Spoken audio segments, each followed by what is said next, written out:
భారతదేశపు మహాగ్రంథాలు, కావ్యాల సంపూర్ణ సంకలనం. సబ్స్క్రైబ్ చేయండి. తిలక్. మిత్రమా సుగ్రీవ, ఆజ్ఞ ప్రభు. మనం ఈ సముద్రాన్ని ఎలా దాటగలం? నీవైనా చెప్పగలవా? ప్రణామం ప్రభు. ప్రభు, మనం సేతు నిర్మించి సముద్రాన్ని దాటుతాం. సేతువు నిర్మించా? కానీ హనుమా, మనం సేతువుని ఎలా నిర్మించగలం? ప్రభు, వైష్ణవీ మాత నాకు సేతు నిర్మించే ఉపాయం తెలిపినది. చూడండి, ఇప్పుడు నేనేం చేస్తాను. జై శ్రీరామ, జై శ్రీరామ.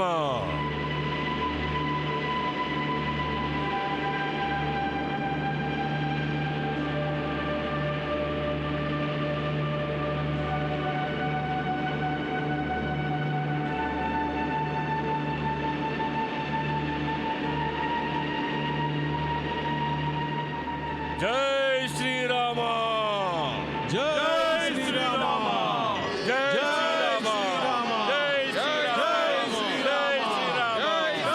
శ్రీరామచంద్రుని ఆశీర్వాదాలతో పవనపుత్రుడు హనుమంతుడు సహితంగా సమస్త వానర సైన్యం సముద్రంపై సేతువు నిర్మించడంలో సఫలులైనారు. శ్రీరామ లక్ష్మణులతో పాటు సమస్త వానర సైన్యం లంక వైపు పయనం సాగించారు. జై శ్రీరామ. లంకానగర ద్వారాన్ని చేరుకుని శ్రీరామచంద్రుడు తన ధనుష్టంకారంతో తన రాకను తెలియజేశాడు.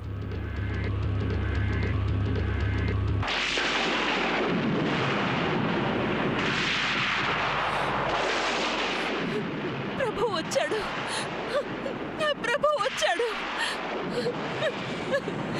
శ్రీరాముని వానర సైన్యానికి రావణుని రాక్షస సైన్యానికి మధ్య భీకర సంగ్రామం ప్రారంభమైంది.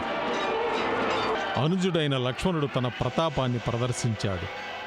వానర సైన్యం వైపు సుగ్రీవ మహారాజు, జాంబవంతుడు, పవనపుత్రుడైన హనుమంతుడు తమ శౌర్య బలపరాక్రమాలను ప్రదర్శించారు. రాక్షస సైన్యంలో ఒక్కొక్కరుగా రావణుని పుత్రులు, మహాయోధులు వీరస్వర్గాన్ని పొందారు. అయినా రావణునికి సీతపై వ్యామోహం తొలగలేదు. ఓం విష్ణవే నమః. ప్రణామం మాత. ప్రణామం మాత. శుభమస్తు.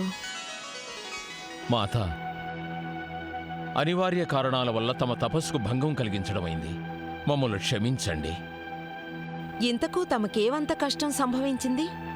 నీకంతా తెలుసుగా. సీతాదేవిని విడిపించడానికి సంబంధించి అధర్ముడైన రావణుడికి శ్రీరామచంద్రునికి భీకర యుద్ధం జరగబోతోంది.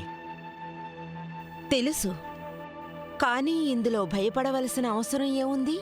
ఒక మానవుడు దానవుణ్ణి వధించగలడని, అధర్ముడైన దానవుడు ఎంతటి శక్తివంతుడైనప్పటికీ, ఎంతటి బలవంతుడైనప్పటికీ ఆ కారణంగానే రావణుని వధించడానికి తన ఏ దివ్య శక్తులను ప్రయోగించడం లేదు, ఏ దేవలోకములోని దేవతల సహాయమూ తీసుకోవడం లేదు.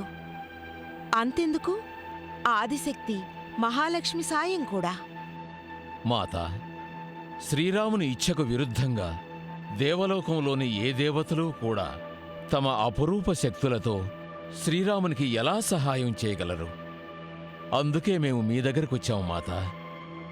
మేము కోరుకునేది నీవు నీ శక్తులతో శ్రీరామునికి మరింత బలాన్నివ్వు.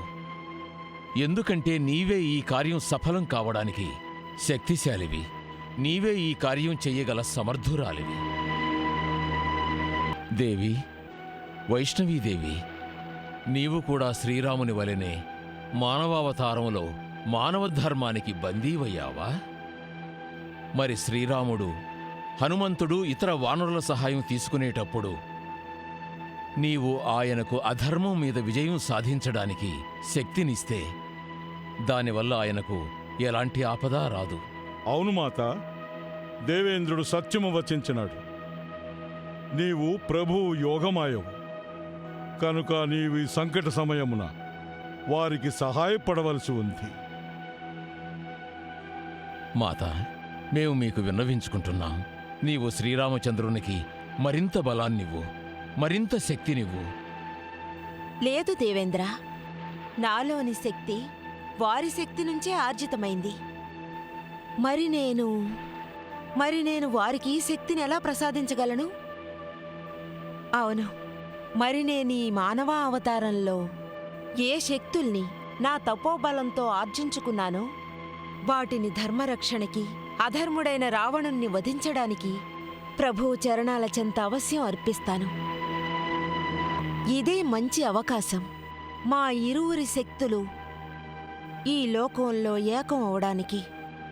మేమిద్దరం మానవ అవతారాలు ధరించడంలో ఉద్దేశం ధర్మరక్షణే. కాని నా దౌర్భాగ్యం ఏమిటంటే మేమిద్దరం కలిసి ఈ కార్యాన్ని సఫలం చేయలేకపోతున్నాం. వేరువేరుగా ఉంటూనే మేమిద్దరం ధర్మరక్షణని అవశ్యం చేస్తాం. మేము ధన్యులమయ్యాం దేవి, ధన్యులమయ్యాం.